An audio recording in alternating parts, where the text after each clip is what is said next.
بسم الله الرحمن الرحيم.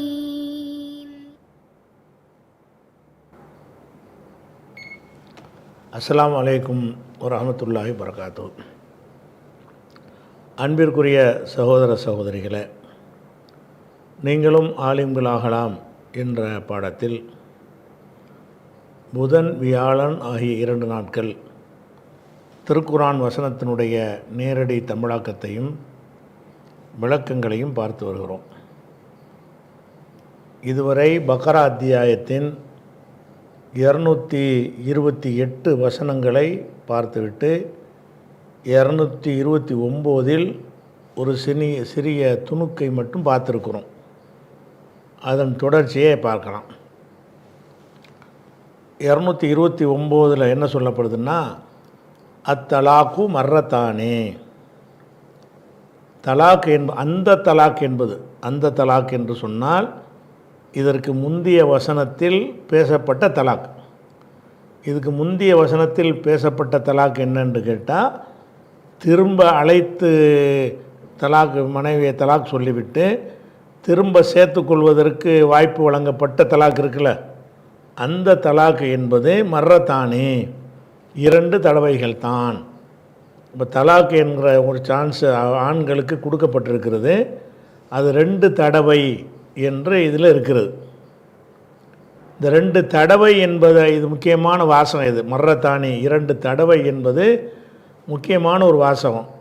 எதுக்கு முக்கியமான வாசகம்னு சொல்கிறோம்னு கேட்டால், இன்றைக்கு மதுஹபு 4 மதுஹபுங்கிறாங்கல்ல, இந்த மதுஹபுகள்லையும் 4 மதுஹபு அல்லாத பல பிரிவுகள்லையும் இந்த தலாக்கு 3 தலாக்கு என்பதை தப்பாக வழங்கி வச்சுருக்கிறாங்க. ஒரு மனைவியை பார்த்து ஒருவன் 3 தலாக் அப்படின்னு சொல்லிட்டான்னு சொன்னால் 3 ஆகிவிட்டது, 3 தலாக் என்று சொன்னால் அது 3 ஆகிவிட்டது அப்படிங்கிறாங்க. அல்லது முத்தலாக் என்று சொன்னாலே 3 தலாக்கு முடிஞ்சிருச்சு, 3 வாய்ப்பை பயன்படுத்திட்டான் அப்படிங்கிறாங்க. அப்போ அல்லது தலாக் தலாக் தலாக் இப்படி ஒரு 3 தடவை சொல்லிவிட்டான் என்று சொன்னால் அவன் 3 தலாக்கு சொல்லிட்டான் அப்படின்ற மாதிரி தான் மதுஹபுகளில் எழுதி வைத்திருக்கிறார்கள். இந்த மதுஹபு அடிப்படையில் தான் இந்தியாவில் கூட முஸ்லீம் பர்சனல் லா, முஸ்லீம் தனியார் சட்டத்தில் தலாக்கு சட்டம் எழுதப்பட்டு இருக்கிறது. இதைத்தான் மோடி திருத்தி முத்தலாக்கு செல்லாதுன்னு அவர் கொண்டு வர்றாரு. நமக்கே செல்லாது தான், இஸ்லாத்தில் இல்லாது தான் அது. அப்போ என்ன விளங்கணும்னு கேட்டால், இந்த தலாக்கை சொல்லும்போது மர்ரத்தானி அல்ல 2 தடவை என்று சொல்லுகிறான். இந்த தடவை என்பதை சிந்தித்து பார்த்தாலேயே இவங்க சொல்லக்கூடிய முத்தலாக்கு 3 தலாக்கு என்பது எல்லாமே பொய்யின்று விளங்குகிறது. ஒரு தடவை என்று சொன்னால் ஒரு ஆரம்பம் ஒரு முடிவு இருக்க வேண்டும். அதுக்கு பேர் தான் ஒரு தடவையும்பாங்க. இந்த தடவை என்பதை விளங்கிக் கொள்வதற்காக சில உதாரணங்களின் மூலமாக உங்களுக்கு விளக்கிவிட்டு இந்த வசனத்துக்குள்ளே நம்ம முழுசாக போகலாம். ஒரு மனிதன் குளத்தில் இறங்கி குளிக்கிறான். 1 மணி நேரம் குளிக்கிறான், குளத்தில் இறங்குறான். 1 மணி நேரத்துக்கு பிறகு வெளியே தலையை தோட்டுறான்னு சொல்கிறோன்னு வைங்களேன். குளித்த நேரம் எவ்வளவு? 1 மணி நேரம். ஆனால் அவன் எத்தனை தடவை குளித்தான்? 1 தடவை குளித்தான்னு சொல்லுவோம். எவ்வளோ நேரம் நம்ம பார்க்க மாட்டோம். ஏன்னு கேட்டால், ஒரு குளித்தல் என்பதை அது முடிக்கிறத அந்த தலையை தோட்டுறான்ல, வெளியே ஏறுறான்ல, அது ஏறி தலையை தோட்டிட்டான்னு சொன்னால் 1 தடவை முடிஞ்சிருச்சுன்னு அர்த்தம். அதே நேரத்தில் இன்னொருத்தன் என்ன செய்கிறான்னு கேட்டால், தண்ணியில் இறங்குறான், ஒரு 5 நிமிஷம் குளிக்கிறான், வெளியே வர்றான், தலையெல்லாம் தோட்டிடுறான், தோட்டிட்டு மரம் இறங்கி குளிக்கிறான், இன்னொரு 5 நிமிஷம். இவன் 5 நிமிஷமாக ஒரு 10 தடவை போயிட்டு வர்றான். இவனை 10 தடவை குளித்தோன்னு சொல்லுவோம். ஆனால் 50 நிமிஷம் தான் குளிச்சிருக்கிறான். அவன் 1 மணி நேரம் குளித்தவனை 1 தடவை குளித்தான்னு சொல்கிறோம். 50 நிமிஷம் குளித்தவனை 10 தடவை குளித்தாங்கிறோம். எதனால் என்று சொன்னால், ஒரு தடவை என்பது ஒன்றை முடித்து வைத்து விட்டு அடுத்து ஆரம்பித்தான்னு சொன்னால் வேறு தடவையாக மாறிடும். முதல்ல தண்ணியில் இறங்கினவன் முடிக்கவே இல்லை, அதிலேயே இருந்துக்கிட்டே இருக்கிறான். 1 மணி நேரம் கழித்து தான் வெளியே குளித்தலை முடித்தல் என்பது என்னென்னு கேட்டால், தலையை தோட்டி காய வைக்கிறது தானே முடிக்கிறது. அதை செய்யும் பொழுது தான் 1 தடவை குளித்தான்னு சொல்கிறோம். அப்போ ஒரு தடவைங்கிறதுடைய அர்த்தம் என்னன்னு கேட்டால் எவ்வளோ நேரம் செஞ்சாங்கிறத பொறுத்து கிடையாது. ஒருத்தன் இட்லி சாப்பிட்றான், ஒரு இட்லி சாப்பிட்றான், ஒரு இட்லி சாப்பிட்டு கையை கழுவிட்டு வந்து மறுபடி தட்டில் வச்சு இன்னொரு இட்லி சாப்பிட்றான். அப்புறம் போய் கையை கழுவிட்டு வந்து மறுபடி தட்டில் வச்சு இன்னொரு இட்லி 3 இட்லி சாப்பிட்ருக்குறான். இவன் எத்தனை தடவை சாப்பிட்டான்? 3 தடவை சாப்பிட்டான். இன்னொருத்தன் என்ன செய்கிறான்னு கேட்டால் 10 இட்லியை வச்சு ஒரேடியாக தின்னுக்கிட்டே இருக்கிறான். தின்னுட்டு போய் கையை கழுவுறான். இவன் எத்தனை தடவை சாப்பிட்டான்? இட்லி 10 இருக்கலாம், எத்தனை தடவை சாப்பிட்டான்? ஒரு தடவை தான். அப்போ ஒரு தடவை, இந்த தடவை நல்ல அழகான வார்த்தை, மர்ரத்தானி 2 தடவைகள்னு போட்டிருக்கான்ல, அதில் ரொம்ப ஆழமான ஒரு அர்த்தம் அடங்கி இருக்குது.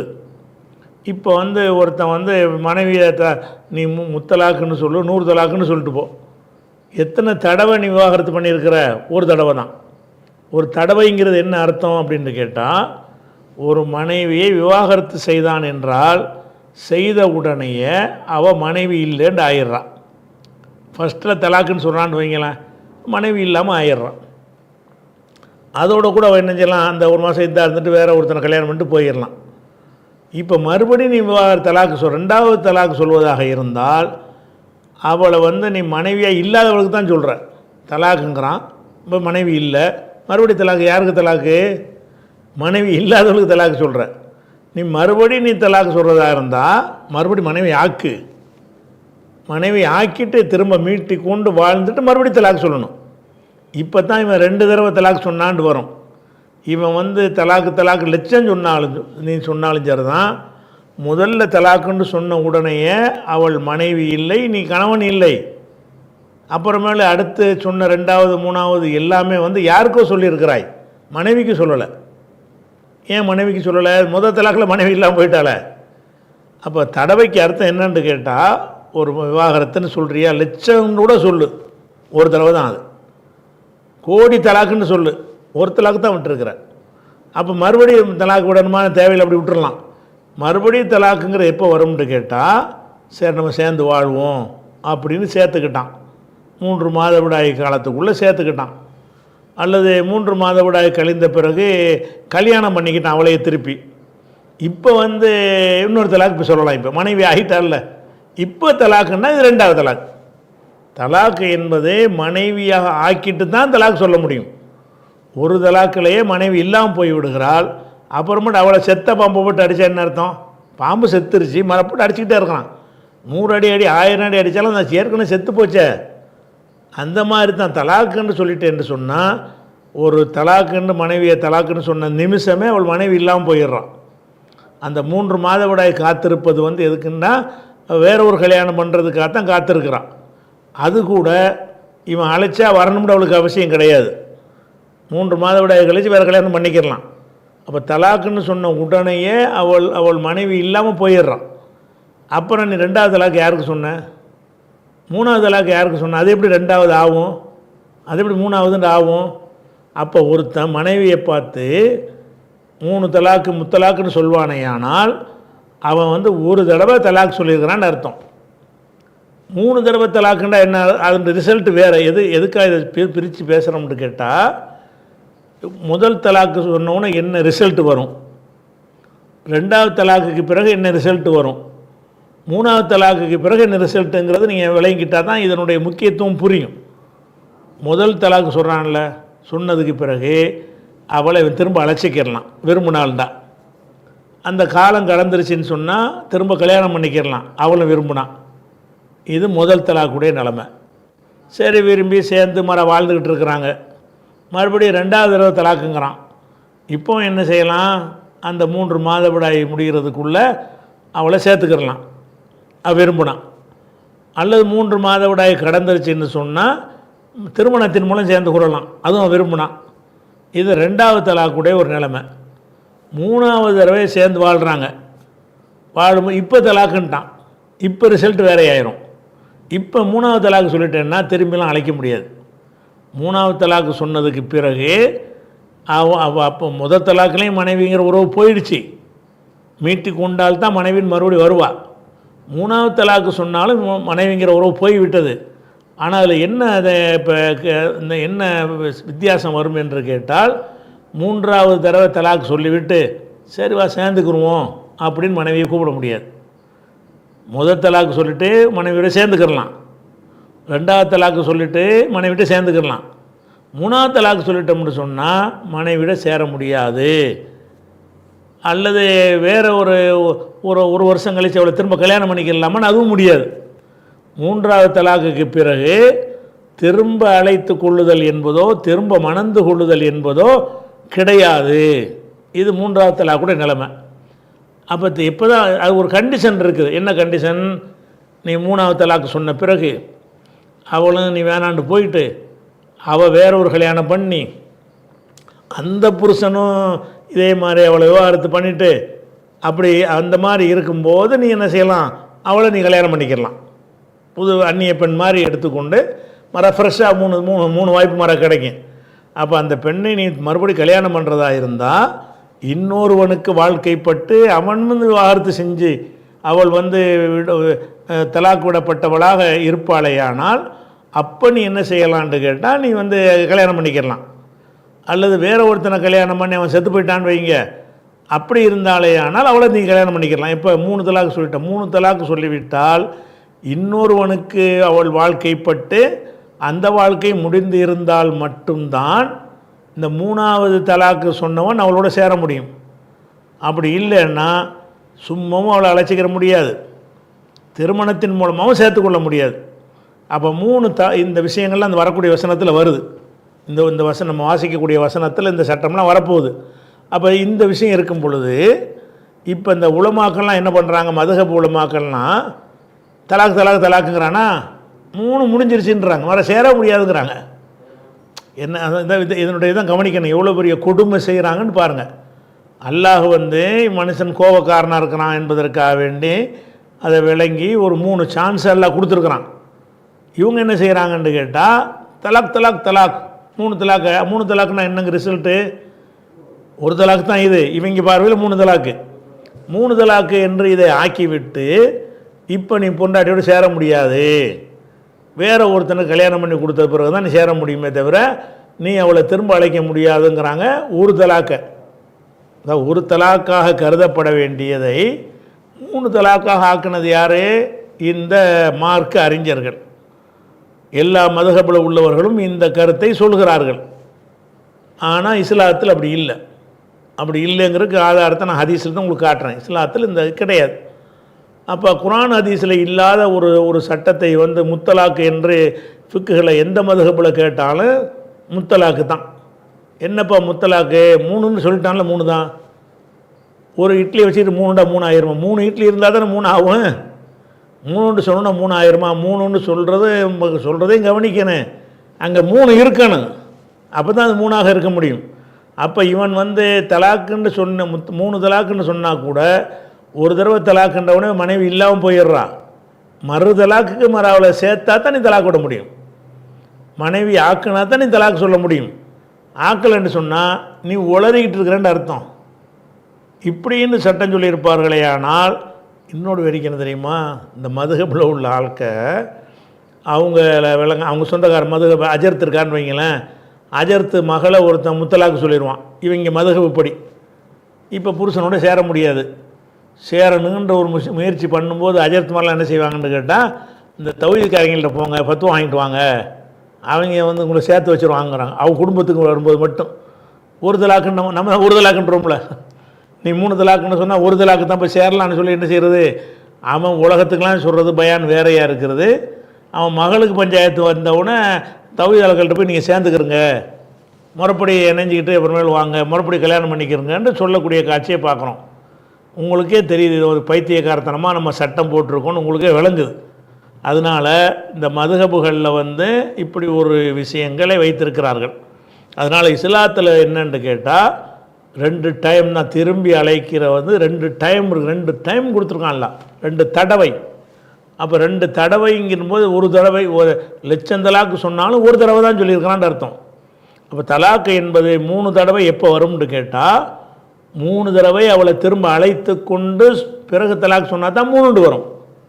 முதல்ல மனைவியாக இருக்கிறாள், தலாக் சொல்கிறானா, ஒரு தலாக் ஆச்சு. இனிமேல் அவளை நீ தலாக்கெலாம் சொல்ல முடியாது.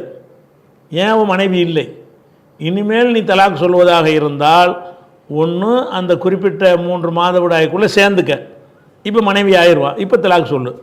அல்லது 3 மாதவிடாய் முடிஞ்சிருச்சா, ஒரு 10 வருஷம் ஆகிடுச்சா, அவளை கல்யாணம் பண்ணிக்க, இப்போ நீ தலாக் சொல்லணும், மனைவி ஆகிட்டா.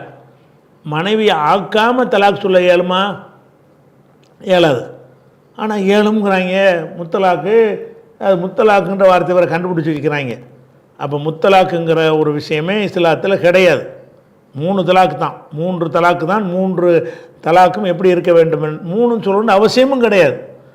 ஒரு கணவன் மனைவி உறவு முறிப்பதற்காக வேண்டி 3 ஆக்கிட்டு தான் மறுமணத்தை அந்த பெண்ணு தேர்ந்தெடுக்கணுங்க மாதிரி தப்பாக வழங்கி வச்சுருக்கிறாங்க. ஒரு தடவை தலாக்குங்கிறியா, உனக்கு டைம் கொடுத்துருக்கா, அந்த டயத்துக்குள்ளே மீட்டலையா, அவள் பாட்டுக்கு வேறு கல்யாணம் பண்ணிட்டு போயிட்டே இருக்கலாம். 3 ஆகணும்லாம் ஒரு அவசியம் கிடையாது. மீட்டுறதுக்கு மறுத்தா எப்படி நீ மீட்டுவ? முதல் தலாக்கில் எனக்கு வேணாம்டா அப்படின்னு சொல்லிட்டு போயிட்டான்னு சொன்னால் அவள் வேறு கல்யாணம் பண்ணிக்கலாம். 3 சொல்லித்தான் ஆகணுங்கிறதுலாம் அவசியம் கிடையாது. தலாக்குங்கிறியா, மனைவி உறவு முறிஞ்சிருச்சு, திரும்ப அழைக்க நீ விரும்புகிற மாட்டேன்னா முடிஞ்சு வச்சு அவள் பாட்டு போயிட்டார், வேறு கல்யாணம் பண்ணிக்கலாம். அப்போ 3 தலாக்கு வந்த பிறகு தான் ஒரு பெண்ணை இன்னொரு வாழ்க்கையை தேர்ந்தெடுக்குங்கிற மாதிரி தப்பாக புரிஞ்சிருக்கிறாங்க. இது எல்லாமே தவறு. அப்போ அதில் அந்த விஷயத்தை விளக்கக்கூடிய வசனங்களை பாருங்கள். இப்போ அத்தலாக்கும் மர்ரத்தானே, திரும்ப அழைத்து கொள்ளத்தக்க தலாக்கு என்பது 2 தடவைகள். இம்சாக்குன் பிமஅரூஃபின், அதுக்கு பிறகு இம்சாக்கு என்றால் கட்டுக்குள் வைத்துக்கொள்வது, தஸ்ரீஹ் என்றால் அவிழ்த்து விடுவது. ஆடு மாடை கட்டி விட்டு அவிழ்த்து விடுவாங்கள்ல, அவிழ்த்து விடுவதற்கு பேர் தஸ்ரீஹ். அல்லாஹ் என்ன செய்கிறான்னு கேட்டால் 2 தலாக்கு 2 தடவை ஆச்சுல, 2 தடவைக்கு பிறகு இப்போ இம்சாக்கும் பிமஅரூஃபின், அழகிய முறையில் உன்னுடைய கட்டுக்குள்ளே வைத்துக்கொள், மனைவியை வச்சுக்கொள், மறுதலாக்கு சொல்லிடாத. அவு தஸ்ரீஹும் எஹ்சானின், அல்லது அழகிய முறையில் அவுத்து விட்டுரு. 3ஆவதுன்னு வந்துருச்சுன்னு சொன்னால் முடிஞ்சு வச்சுக்கதை. 2 தலாக்கு கூட முடிஞ்சிருச்சுல, 2 தலாக்குக்கு அப்புறம் ஒழுங்காக மனைவியை வச்சிக்க, இல்லைன்னா மொத்தமாக விட்டுரு. அந்த 3ஆவது தலாக்குங்கிற இதில் வருது இப்படி. அப்போ இப்போ இம்சாக்குன்னா கைவசத்தில் வைத்து கொள்வது, பிமஅரூஃபின், அதை மனைவியாக வைத்து கொள்வது, அழகிய முறையில் வைத்து கொள்ளுதல், அல்லது ஒரு தஸ்ரீஹும் எஹ்சானின், அழகிய முறையில் விட்டுருதல். 2 தலாக்குக்கு அப்புறமேல உள்ள நிலை என்னன்னு கேட்டால் வச்சுக்கிறியா விட்டுறியா, 2 முடிஞ்சிருச்சுலப்பா, அதோடு முடிஞ்சிருச்சு. நீ இனிமேல் உனக்குள்ள வாய்ப்பு என்னன்னு கேட்டால் அவளை மனைவியாக எடுத்துக்கொண்டு வைத்து கொள்கிறாயா, வேணாண்டு ஒரேடியாக விட்டுடுறாயா.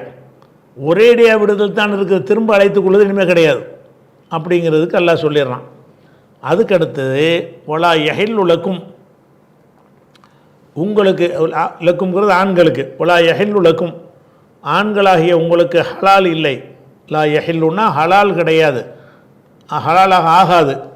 அன் தஹுது, நீங்கள் எடுத்துக்கொள்வது பெற்றுக்கொள்வது ஹலால் ஆகாது.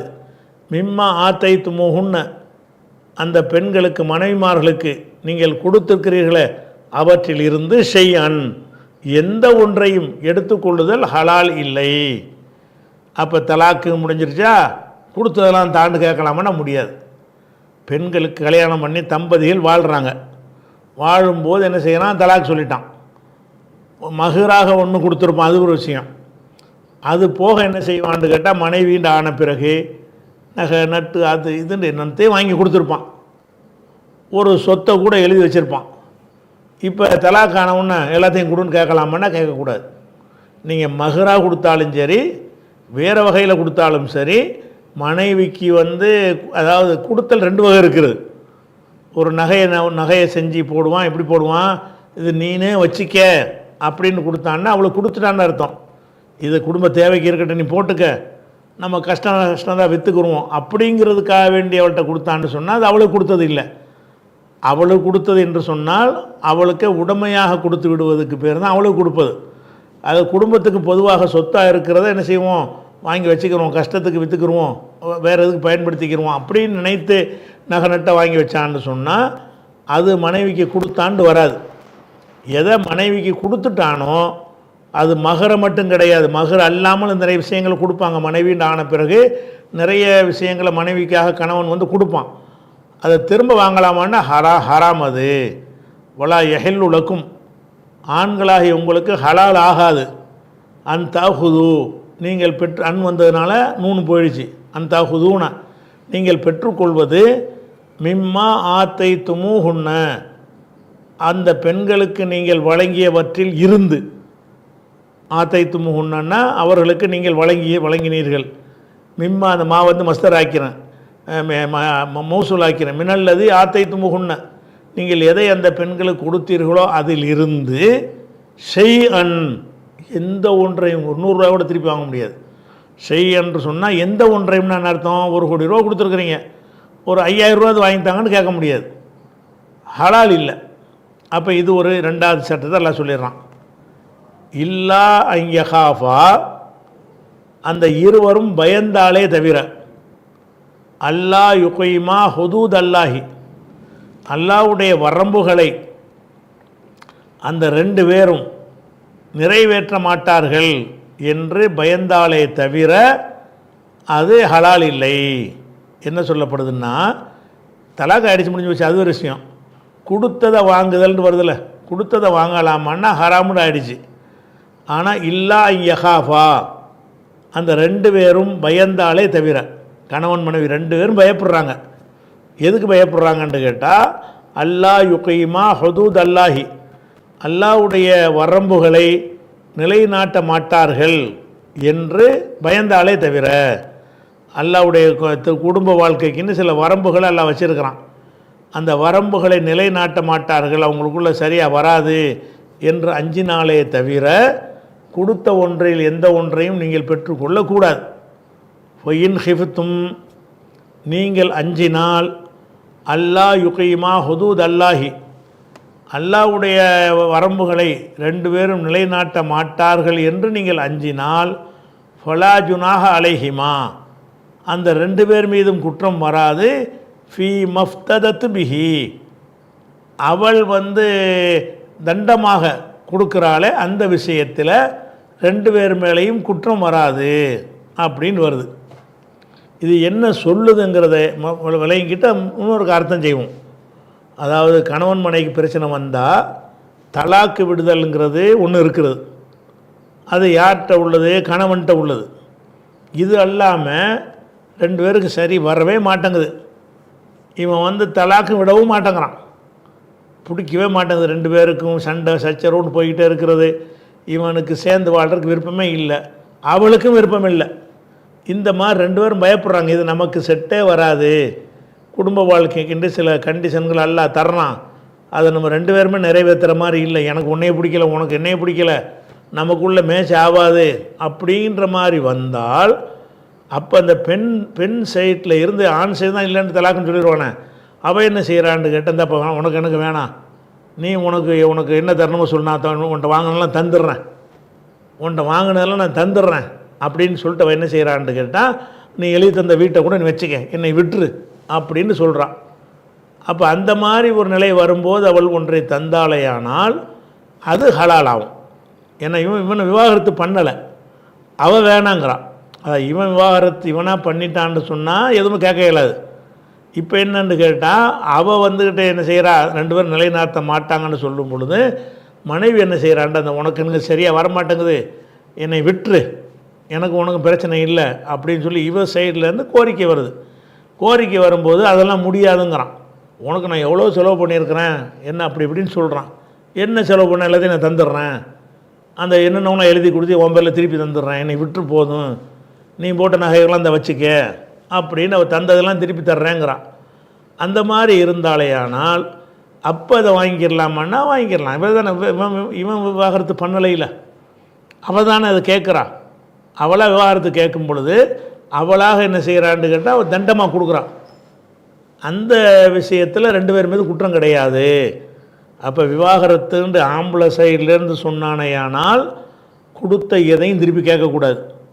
2 பேருக்கு மேட்ச் ஆகாத வகையில் பெண் சைட்லேருந்து எனக்கு தேவை கொடுத்தாள் என்று சொன்னால் அப்போ என்ன விவாகரத்து அவன் பண்ணலைன்னு அர்த்தம். அவன் பண்ணலை, இவன் தான் என்ன செய்கிறான்னு கேட்டால் ஒரு தொகையை கொடுக்குறான். கொடுத்து என்னை விட்டுரு, என்னை விட்டா நீ போதும் அப்படின்னு சொல்வாளையானால் அதை வாங்கிட்டு என்ன செய்ய வேண்டியதான், விவாகரத்து பண்ணிட வேண்டியதான். வாங்கணுன்னு விவாகரத்து ஆயிரும். அப்போ என்ன ஆகும்னு கேட்டால் அப்போ இது ஹலால் ஆயிரும், இவனுக்கு ஹலால் ஆயிரும். எழுதி கொடுத்த சொத்தையெல்லாம் உன்னை விவாகரத்தெல்லாம் பண்ண முடியாது, உனக்காக கோடிக்கணக்கான செலவழிச்சிருக்கேங்கிறான். இந்தாடா உன் கோடியை வச்சுக்கிறான்னு திருப்பி தர்றான். இப்போ வாங்கிக்கிறது ஹலாலாண்டா ஹலால். இவனா தலாக்கு சொல்லிட்டா வாங்க முடியாது. இவன் தலாக்கு சொல்ல மறுத்து நான் உன்னோட தான் வாழ்வேன்னு சொல்லி அவன் என்ன செய்கிறான்னு கேட்டால், இல்லை நமக்கு மேட்சாக என்னை விட்டுருப்பா, உன்னோட நான் வாழ விரும்பவே இல்லைன்னு சொல்லும்போது அவன் என்ன செய்வான்னு கேட்டால், மனைவிங்கிற நிறைய செஞ்சுருப்பான்ல, அதெல்லாம் எனக்கு எவ்வளோ பெரிய லாஸ் ஆகும், எவ்வளோ உனக்கு செஞ்சுருக்கிற, எப்படி நீ விட சொல்கிற அப்படின்னு கேட்டான்னா, அப்போ நீ எனக்கு எழுதி தந்ததை இந்த இதை வச்சுக்க, அதை வச்சுக்க, இதை வச்சுக்கன்னு என்ன செய்கிறா, அவளுக்கு எதை கொடுக்க விரும்புகிறாளோ அதை கொடுக்குறா. இவன் அதை உடன்படுறான்னு சொன்னால் அப்படி ஒன்றை வாங்கி கொண்டு அவளை விடுவித்துடுறது. இவனாக விடுவிக்காமல் அவனுடைய கோரிக்கை அடிப்படையில் விடுவித்தல். இவனாக விடுவித்தலுக்கு பேர் தலாக், எதுவும் கேட்க முடியாது. மனைவியின் கோரிக்கை அடிப்படையில் என்று சொன்னால், கோரிக்கை வைக்கிறவன் என்ன செய்வா, ஏதாவது கொடுத்தாலும் பரவாயில்லை இவன்ற தப்பிச்சா போதும்னு இருப்பாவ. அந்த மாதிரி கொடுத்தாலேயானால் அப்போ அவள் மீது எந்த ஒரு குற்றமும் வராதுங்கிறது இங்கே சொல்லப்படுகிறது. இது ஹுலாங்கிற வகையிலே வரும். ஆனால் ஹுலாவில் மகரம் மட்டும்தான் திருப்பி கொடுக்கணும். இது என்னன்னு கேட்டால் அதை விட நிறைய செஞ்சுருப்பான். மகரு இல்லாமல் ஒரு கணவன்கிறவன் என்ன செய்வான், மனைவிக்காக வேண்டி நிறைய ஒரு சொத்தை கூட எழுதி வாங்கி வச்சுருந்துருப்பான். இப்போ என்னை விட்டுருங்கிறா, அப்போ சொத்தோட எப்படி விடுவான் இவன்? 1 கோடி ரூபா மதிப்புள்ள ஒரு நிலத்தை எழுதி கொடுத்துருப்பான். என்னை விட்டுருந்தா எப்படி நான் விடுவேன் அப்படின்னு இவன் சொல்வானே. ஆனால் அவன் என்ன செய்வா, இந்த 1 கோடி நிலத்தை நீனை வச்சுக்க. அப்போ வேறு விஷயங்களை அவன் கொடுத்துருப்பான்ல, அதையும் தந்தா தான் விவகாரத்துக்கு நான் ஒத்துக்கிறேன்னு அவன் சொல்வானே. ஆனால் அப்போ அந்த பெண் அதை கொடுத்தாலேயானால் அது இவனுக்கு ஹலால் ஆயிரம், வாங்கி கொள்ளலாம். இப்போ அர்த்தம், இப்போ பாருங்கள் அர்த்தம் கரெக்டாக விளங்கிறோம். எப்படி விளங்கிறேன்? வலா யஹில்லுலக்கும், உங்களுக்கு ஹலால் இல்லை. அன் தாஹுது, நீங்கள் பெற்றுக்கொள்வது ஹலால் இல்லை. எதை பெற்றுக்கொள்வதுனா, மிம்மா ஆத்தை துமு ஹுன்ன, அந்த பெண்களுக்கு நீங்கள் வழங்கியவற்றில் இருந்து ஷை அன், எந்த ஒரு பொருளையும் பெற்றுக்கொள்வது ஹலால் இல்லை. ஆனால் ஒரு நேரத்தில் ஹலால் இருக்குது. அதை எக்ஸ்டென்ஷன் பண்ணுறான். அப்படி எப்படி? இல்லா யஹாஃபா, 2 பேரும் பயந்தாலே தவிர. எதுக்கு பயப்படுறாங்க? அல்லா யுகீமா ஹுதூத் அல்லாஹி, அல்லாஹ்வுடைய வரம்புகளை நிலைநாட்ட மாட்டார்கள் என்று பயந்தாலே தவிர. 2 பேரும் பயப்படுறாங்க, நமக்குள்ளே மேட்ச் ஆகாது. கணவன் கடமையை நான் செய்ய மாட்டேன், மனைவி கடமையை நீ செய்ய மாட்டேங்கிற மாதிரி அல்லாஹ்வுடைய வரம்புகளை 2 பேருமே நிலைநாட்ட மாட்டார்கள் என்று பயந்தார்களேயானால் என்ன பயந்தாலே தவிர ஹலால் இல்லை. அவர் பயந்தால் என்ன? வைன் ஹிப்தும், அப்படி நீங்கள் பயந்தால். எதுக்கு பயந்தீர்கள் என்று சொன்னால், அல்லா யுகீமா ஹுதூத் அல்லாஹி, அல்லாஹ் அந்த பயந்தால் வரும்போது இங்கே எப்படி வருதுன்னு கேட்டால், அவங்கள நோக்கி அல்லாஹ் இங்கே பேசலை. இன் ஹிஃப்தும்னு சமுதாயத்தை நோக்கி பேசுகிறான். நீங்கள் சமுதாயமே நீங்கள் பயந்தால், அல்லாஹ் யுகீமா ஹுதூத் அல்லாஹி, அல்லாஹ்வுடைய வரம்புகளை 2 பேரும் நிலைநாட்ட மாட்டார்கள் என்று நீங்கள் பயந்தால். அப்போ இந்த நம்ம ஜமாத்தில் விசாரிக்கிறோம், நம்ம அது அப்போ அவர்கள் பயந்தாள்னு சொல்லாமல் அல்லாஹ் என்ன செய்கிறான்னு கேட்டால், இந்த அச்சம் யாருக்கு வரணும்னு கேட்டால் ஜமாத்தார்களுக்கு வரணும், அல்ல கவர்மெண்ட்டுக்கு வரணும், அந்த நிர்வாகத்தில் உள்ளவங்களுக்கு வரணும். பொயின் ஹிஃப்தும்னு வருதுல, பன்மையாக வருது. அப்புறம் அல்லாஹ் யுகைமா கணவன் மனைவி அப்புறம் சொல்லப்படுது பின்னாடி. அப்போ ஒயின் ஹிஃப்தும், நீங்கள் பயந்தால். அப்போ நீங்கள்ங்கிறது யாரை? சமுதாயத்தை நோக்கி அல்லாஹ் பேசுகிறான். இன் ஹிஃப்தும், முஸ்லீம் சமுதாயமே அந்த அல்லது ஜமாத்தார்களே நீங்கள் பயந்தீர்கள் என்று சொன்னால் எப்படி பயப்படுறீங்கன்னு கேட்டால், அல்லாஹ் யுகீமா, அந்த 2 பேரும் அல்லாண்டா அன் ப்ளஸ் லா, அதனால் யுகீமானின்னு அது நூனை காணாம். அல்லான்னு போட்டிருக்கு, நூனை இல்லாட்டாலும் அப்படி எழுதுவாங்க. அன் ப்ளஸ் லா அல்லாஹ் யுகீமா, 2 பேரும் நிலைநாட்ட மாட்டார்கள் என்று பயந்தால். ஹுதூத் அல்லாஹி, அல்லாஹ்வுடைய வரம்புகளை 2 பேருமே நிலைநாட்ட மாட்டாங்க. இவனை அவளை டிஸ்டர்ப் பண்ணுவான், அவளை இவனை டிஸ்டர்ப் பண்ணுவாள் என்று நீங்கள் பயப்படுறீங்க. சமுதாயம் பஞ்சாயத்தில் விசாரிக்கும் போது அவன்கிட்டையும் கருத்தை கேட்பீங்க, இவள்கிட்டையும் கேட்பீங்க. கூட்டி கழித்து பார்த்தா உங்களுக்கு ஒரு மனசில் ஜமாத்தாருக்கு ஒரு கருத்து வரும். என்ன கருத்து? இது ஒத்து போகிற மாதிரி தெரியலை, இவங்க 2 பேரும் சேர்ந்தே இருக்க மாட்டாங்க, சேர்ந்து இருந்தாங்க நிறைய ஒருத்தருக்கு ஒருத்தர் அநியாயம் பண்ணிட்டு தான் இருப்பாங்க, 2 பேரும் அல்லாஹ்வுக்கு பயந்து நடக்க மாட்டாங்கன்னு நீங்கள் பயப்படுறீங்க. ஜமாத்தார் பயப்படுறீங்க. பொயின் ஹிஃப்தும் ஜமாத்தார்கள் பயந்தீர்கள் என்று சொன்னால் அல்லாஹ் யுகைமா ஹுதூத் அல்லாஹி, அல்லாஹ்வுடைய வரம்புகளை, ஹத்துனா எல்லை, ஹுதூதுனா எல்லைகள், அதாவது வரம்புகள், அல்லாஹ்வுடைய வரம்புகளை ரெண்டு பேரும் நிலைநாட்ட மாட்டார்கள் என்று சமுதாயம் பயந்தால் ஃபலா ஜுனாஹ அலைஹிமா, அந்த ரெண்டு பேர் மீதும் குற்றமில்லை. ஃபீமா இஃப்ததத், இஃப்ததா என்றால் இழப்பீடாக கொடுப்பது, ஃபிதியா. ஃபீமா இஃப்ததத் பிஹி, எதை அவள் இழப்பீடாக கொடுக்கிறாளோ அந்த விஷயத்தில் ரெண்டு பேர் மீதும் குற்றமில்லை. அவள் என்ன செய்கிறா, ஜமாத்தில் ரெண்டும் சரியாக வரமாட்டேங்கிற, இவள் வேணாண்டு நிற்கிறா. அப்போ அவன் என்ன செய்வான், செலவழித்தவனாக இருப்பான்ல, அப்போ நம்ம இப்படி செலவழிச்சிருக்கணும் என்னென்னு கேட்கத்தான் செய்வான். அப்போ என்ன நீ என்னம்மா சொல்கிறேன்னொன்னா, இல்லை நான் கொடுத்துட்றேன், அல்ல இதை கொடுக்குறேன் அதை கொடுக்குறேன்னா வேண்டதே கொடுக்குறேங்கிறான், இவன்கிட்ட தப்பிச்சா போதும்னு சொல்லி. அப்படி அந்த விவாகரத்தை பெறுவதற்காக வேண்டி அவளாக ஒரு இழப்பீடை கொடுத்தாலேயானால் அப்போ என்ன செய்யலான்னு கேட்டால் வாங்கி கொண்டது குற்றம் இல்லை. ஃபலா ஜுனாஹ அலைஹிமா, இவள் மீதும் குற்றமில்லை அவன் மீதும் குற்றமில்லை. இவள் கொடுக்குற இவள் மீதும் குற்றம் கிடையாது, வாங்குகிற அவன் மீதும் குற்றம் கிடையாது. ஃபி மஃப்ததத் பிஹி, எதை இழப்பீடாக அவள் கொடுக்குறாளோ அந்த விஷயத்தில் ரெண்டு பேர் மீதும் குற்றமில்லை சொல்லிட்டு, தில்க ஹுதூதுல்லா, இது அல்லாஹ்வுடைய வரம்புகள். ஃபலா தஅததுஹா, அதை நீங்கள் மீறி விடாதீர்கள். தாத்ததூ நஹி, தாத்ததூனு வர நஹியாக இருக்குன்னா நூனு கிடையாது. ஃபலா தஅததுஹா, அதை நீங்கள் மீறி விடாதீர்கள். ஒமைய தஅத்த ஹுதூத் அல்லாஹி, அல்லாஹ்வுடைய வரம்புகளை யார் மீறுகிறாரோ உலாய்க ஹுமுல் லாலிமூன், அவங்க அநியாயக்காரங்க. அதனால் இது அல்லாஹ்வுடைய வரம்பு, இதை கவனித்து நடந்துக்கிறங்கன்னு முடிச்சிடறான்.